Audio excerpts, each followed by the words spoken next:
Ever wonder how your Galaxy S25 Ultra captures those little motion clip with your photos? Let's check out the motion photo setting and see how you can control them. To do so, open Camera app, tap the quick control icon, then tap the settings icon. Under Picture section, tap Advanced Pictures option, tap Motion Photo Capture.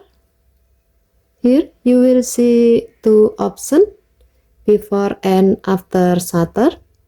This record a short clip both before and after you press the shutter button. It's great for capturing surprise moments where reaction happen right after the photo. Before shutter only, this record just the moment leading up to the photo. Perfect if you only want to keep the lead up without extra seconds after.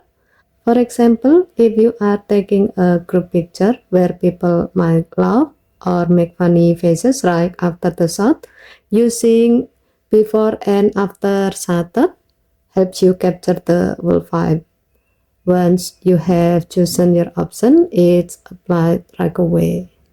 Okay, thank you for watching. Please help to like and subscribe. Have a nice day.